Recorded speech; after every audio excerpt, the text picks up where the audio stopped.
বাবা আমার কিছু টাকা দাও তো, আমি একটা ব্যবসা শুরু করি। নিজে টাকা না ইনকাম করলে আমার বিয়ে হবে কি করে?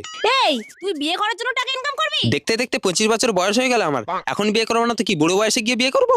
শিউলি, আমার মাথা কিন্তু গরম হয়ে যাচ্ছে, তোমার ছেলেকে বোঝাও বলে দিচ্ছি। রাখো তো তোমার মাথা গরম। আমাকে ঠান্ডা মাথায় থাকতে দিন, আমি কিচ্ছু বলবো না। রবীন্দ্রসঙ্গীত গাইবো, নজরুল গাইবো। এই শুয়োরের বাচ্চা, এই নে আমার মুদিখানা দোকানের চাবি। যা মুদিখানা দোকানে যে মাল আছে বেচে কই টাকা ইনকাম করে নিয়ে আয় তো দেখি। হ্যাঁ আমি যাচ্ছি। মা, বাবা, এই কি হয়েছে রে? আমি বেচাকেনা করে 2 লাখ টাকা ইনকাম করেছি। দেখেছো, তুমি সারাদিন দোকানে খেটে 2000 টাকা ইনকাম করতে পারোনি, আর আমার ছেলে একদিন গিয়ে 2 লাখ টাকা ইনকাম করে ফেললো।